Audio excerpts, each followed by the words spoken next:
In a stone room deep beneath Rome, a candle struggles to stay alive. The air is cold, still, heavy with something unspoken. A woman sits across from the flame, hands calm, expression unreadable, while men on the other side of the table ask the same questions again and again. Names, dates, confessions, but she does not answer like someone who is simply trapped. She answers like someone whose story may already belong more to silence than to survival.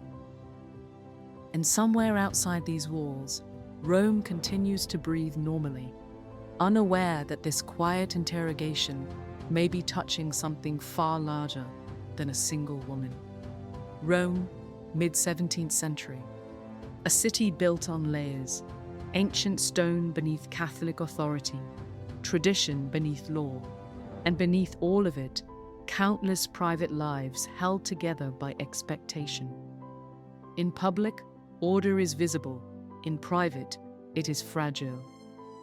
In reconstructed historical accounts, life in the narrow streets of Rome appears ordinary on the surface. Markets function, churches fill, families gather. But beneath that surface, many women live within structures where marriage is not a single choice, but a condition that does not easily end. Within this environment, later traditions and contested accounts begin to describe the emergence of informal, loosely connected exchanges among women navigating similar constraints.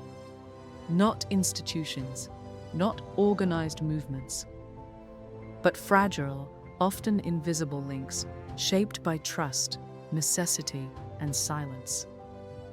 Among figures associated with these later stories is a woman named Giulia Tofana, an apothecary, according to some accounts, or someone with knowledge of herbs and compounds, according to others. However, her existence as a clearly documented historical figure is uncertain. Much of what is attributed to her comes from later sources, rumor, and retrospective interpretation. What she becomes in history is not fully clear. What she represents in narrative, however, becomes significant. In reconstructed accounts, Giulia's presence is described less as authority and more as proximity, someone situated near repeated patterns of private distress that rarely entered official record. Women appear in these later stories not as participants in a structured system, but as individuals navigating limited options within restrictive social and legal frameworks.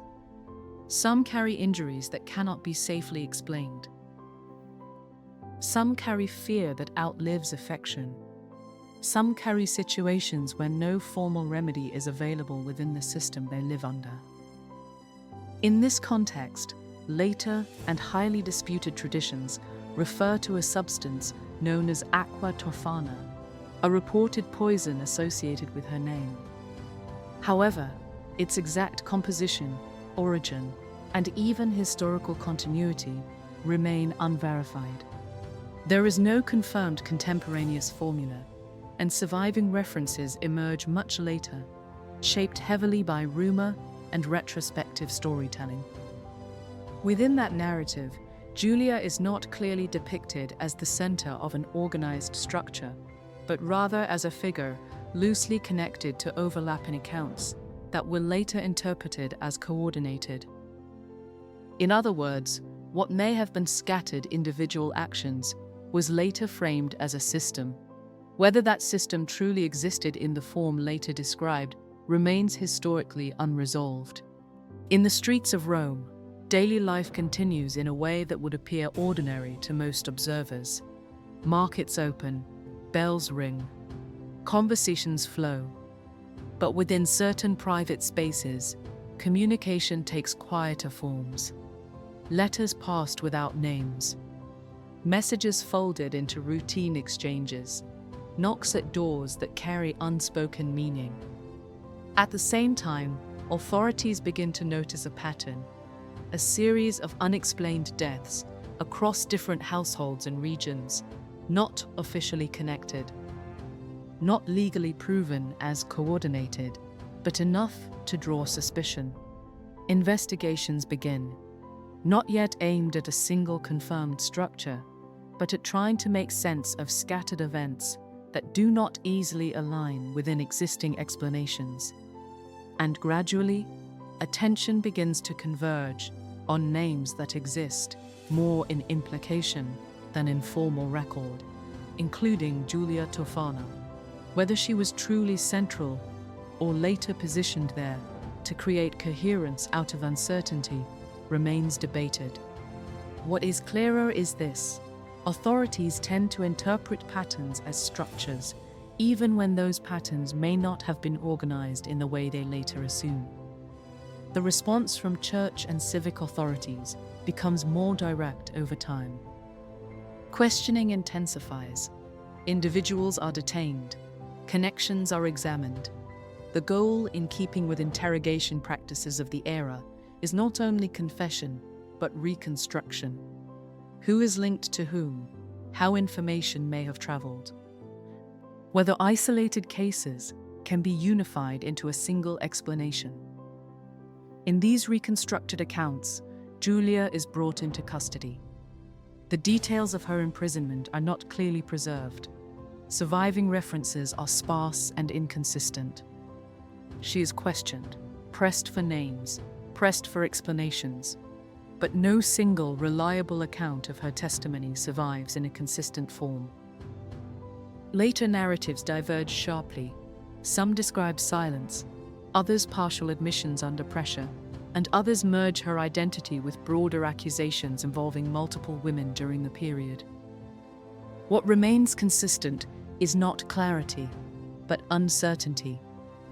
And within that uncertainty lies fear, not only of punishment, but of interpretation itself.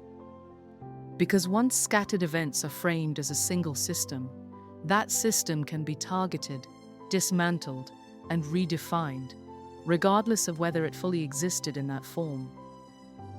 If we strip away certainty, what remains is not a simple story of villain or victim.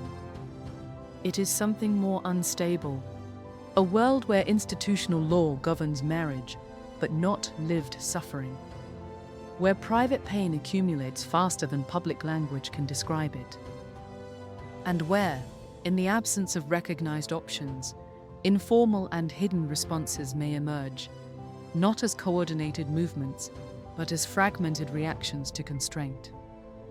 Giulia Tofana, whether fully historical or partially constructed through later retelling, sits inside that ambiguity, not as a confirmed mastermind, not as a clear moral symbol, but as a narrative focal point for something harder to define. And that leads to the final reflection. Power does not only exist in courts and crowns. Sometimes it forms in silence and trust. Systems do not only operate openly, they also produce hidden, informal responses within the spaces they fail to regulate. And influence, even under constraint, does not always require authority, only connection. She may not be a clear historical figure, but she represents how influence can form where power is denied.